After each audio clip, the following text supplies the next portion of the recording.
Hello everyone, welcome to another boring video. Humans we are crazy. पहले खुद ही इंसानियत को तबाह करने के लिए एटॉमिक बॉम्ब बनाएंगे और फिर खुद ही उस फैसले पे रिग्रेट करेंगे। कभी हम बहुत ज्यादा डिप्रेस्ड हो जाएंगे, कभी बहुत ज्यादा emotional. But what if there were no emotions in humans? हाँ जी, क्या होता अगर इंसानों में कोई जज्बात ही ना होते? वैसे कुछ लोगों में तो अभी भी नहीं है।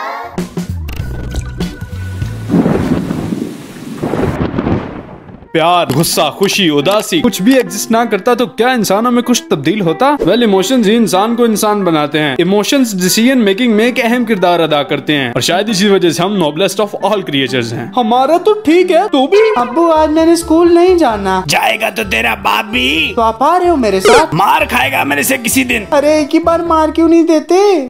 ऐसा कुछ नहीं होता। मेरे अब्बू मेरी वीडियोस देखते हैं। सॉरी अब्बू, ये बस मजाक है लोगों को हंसाने के लिए। वैसे जो इस गुस्से को मैंने मजाक के तौर पे रिप्रेजेंट करा, ये भी मूड ही है। एक सुनना, मैं एक्चुअली वीडियो रिकॉर्ड कर रहा हूँ। हाँ वो तो दिख ही रहा है, पर मुझे पर्सनल बात शेयर करनी थी। क्या हुआ? सब खैर है ना? एक्चुअली मेरे दादा अब्बू। अरे यार हौसला रखो, चलो अल्लाह जन्नत में जगह दे। नहीं जिंदा है वो, उन पे केस हो गया है। वो अपना बीपी चेक कराने गए थे तो वहाँ पे उन्होंने नर्स को ही छेड़ दिया। क्रेजी पार्ट ये नहीं है, वो मेल नर्स था। अबे टाइम क्यों जाया कर रहे हैं? ये चीज तो तेरी ऑडियंस तुझे बोलना चाहती है, लेकिन ऑडियंस है कहाँ? बातों से बात निकलती है और इस वक्त मेरे माइंड में ये बात चल रही है कि जब न्यूटन चचा के सर पे सेब गिरा तो उन्होंने ये डिस्कवर करा कि ओके, ग्रेविटेशनल फोर्स एग्जिस्ट करती है, लेकिन अगर इमोशंस ही ना होते तो ना न्यूटन्स लॉ एग्जिस्ट करते, ना फिजिक्स की किताब या कोई भी किताब है, क्योंकि ये चीजें जुड़ी हैं प्रॉब्लम सॉल्विंग और क्रिएटिविटी के साथ, जिनका डायरेक्ट लिंक जज्बात के साथ होता है। Humans without emotions are like Gen Z in situationship. दोनों ही अपनी समझ से बाहर हैं।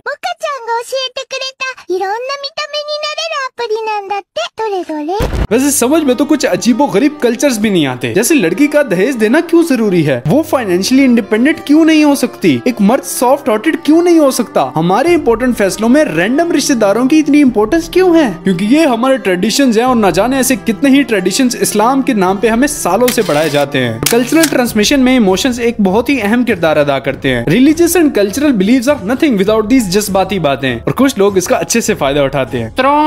अगर आप असली हिंदू हैं, राम जी को खुश करना चाहते हैं, तो इस बार बीजेपी को वोट दें। मित्रों, ये जो हमारा इंतखाबी निशान है, ये कोई आम निशान नहीं है, ये किताब है। कुरान भी एक किताब है। अगर आप हमें वोट नहीं देते तो आप जहन्नुम में जाएंगे। तो मानो या ना मानो, लेकिन हम हर टाइम ही फीलिंग्स से घिरे रहते हैं। फॉर एग्जाम्पल, जब आपके पेरेंट्स आपको देखे तो वो क्या फील करते हैं? डिसअपॉइंटेड। जब आपकी क्रश आपको देखती है तो वो कैसा फील करती है? डिस्गस्ट। जब आपके बहन भाइयों को मार पड़ रही हो तो आपको क्या महसूस होता है? दिली सुकून। हिटलर ने यहूदियों को मारने के लिए अपनी नाजी आर्मी कैसे तैयार? अरे भाई समझ गए हम लोग, इतने डिटेलिंग में जाने की जरूरत नहीं है। I mean, he was not completely wrong, लेकिन ऑफ कोर्स उसका तरीका गलत था। और ये सारी एग्जांपल्स जो मैंने दी, ये फीलिंग्स ही हैं। अगर इमोशनलेस वर्ड के गुड फैक्टर्स की बात करूं तो ना ही ऐसे घटिया ड्रामे होते। इन यूट्यूबर्स की दुकान पक्की बंद हो जानी थी और फकीरों का धंधा भी खत्म हो जाता। मेरी बात समझने की कोशिश करना कि हम जो भी करते हैं वो इमोशंस की वजह से होता है, फिर उसका रिएक्शन भी हमारे जज्बात पे ही डिपेंड करता है, और उस रिएक्शन के बाद क्या होगा वो भी हमारे इमोशंस ही होते हैं। तो टेक्निकली हम एक इमोशनल बबल में फंस चुके हैं। वह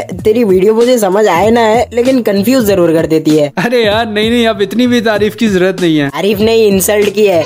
और ये कौन सा इमोशन है? इमोशनल डैमेज है भी कौन रहा है जो दुनिया भर की रैंडम शिट मिला के वीडियोस बना देता है? सच बता, तू ये सब इसलिए बोल रहा है ना क्योंकि तेरी रैंडम शिट नहीं चलती? अरे नहीं ऐसी कोई। ओह हाँ ठीक है, अब तुमसे क्या छुपाना।